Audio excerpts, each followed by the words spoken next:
This video is a review about experimental design.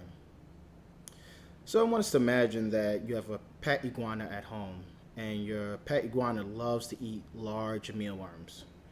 You notice your iguana's food supply is dwindling because the mealworms are not growing fast enough to these big, large sizes. Your iguana refuses to eat the smaller ones.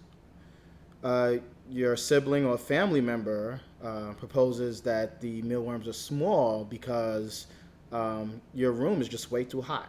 The temperature is just way too hot. So you decide to test this in an experiment. You test this idea, excuse me. So you decide to divide your mealworms into 3 groups, and you expose them to different temperatures and measure how much they grow. So this will form the basis of our discussion about experimental design. And I'm going to introduce vocabulary or review vocabulary here. So we'll first start off with our test subjects. Our test subjects are the organisms that we study in an experiment. So in this case, our test subjects are the mealworms. And then there are variables. And variables are either conditions or characteristics about our test subjects which can possibly change. And so in an experiment is where we change one variable and then we determine the effects of this variable on our test subjects. So for example, we want to know if a change in temperature being our variable, affects the growth of mealworms. Growth is another variable, and of course the mealworms are our test subjects. So in this case, we have 2 variables that we're looking at. We might change the variable of temperature, in which we keep the mealworms, and determine the difference in growth rates.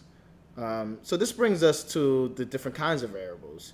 There's an independent variable, dependent variables, and controlled variables.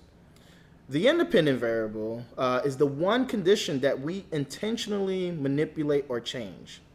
So in this case, we intentionally change the temperature. So the temperature is the independent variable. We also call the independent variable the manipulated variable. The dependent variable, however, is the potential effect or effects that we measure in response to our manipulated or independent variable. In this case, we want to know if the growth rate will change. Therefore, the growth rate is the dependent or responding variable. Now, to be sure that the independent variable is the determinant in our experiment, we have to control every other variable, every other possible variable that can exist.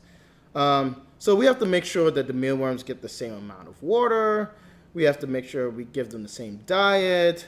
They're stored in the same kind of container. They're exposed to the same amount of light, etc., etc., etc. These variables are kept the same, and we call them controlled variables or constants. So we've talked about the variables. Now let's concentrate a little bit about the test subject groups.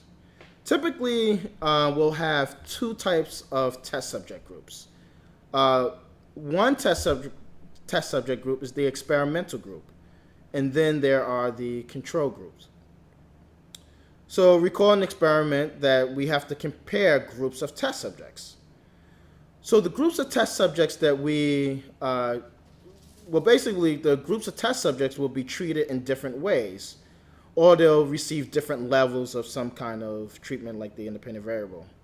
So for example, to think about our mealworms and our different temperatures.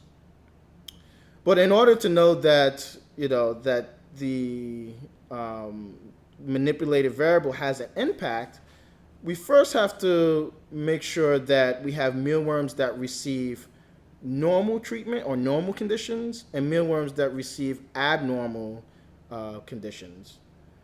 The mealworms that receive the abnormal conditions, the ones that we manipulate, those are our experimental test subjects. So the experimental group consists of the test subjects that receive abnormal treatment. And then we have to compare that to our control group. And the control group are test subjects that receive normal treatment.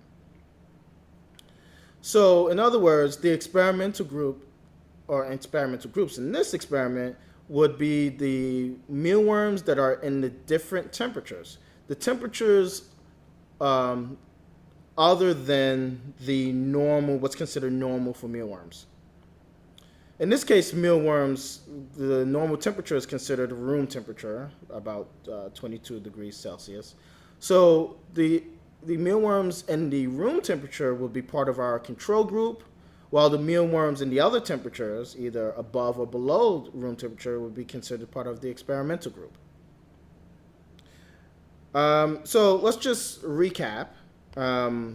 We have our independent or manipulated variable, which is the variable that we intentionally change. In this case, this was our temperature. We have our dependent variable, which is our responding variable. And in this case, it is the growth rate of the mealworms. We have our control group, which are our test subjects treated in a normal way. So these would be our mealworms in room temperature. And then we have our experimental groups, which are the test subjects that receive abnormal treatment. And these are mealworms above and below room temperature. Thank you.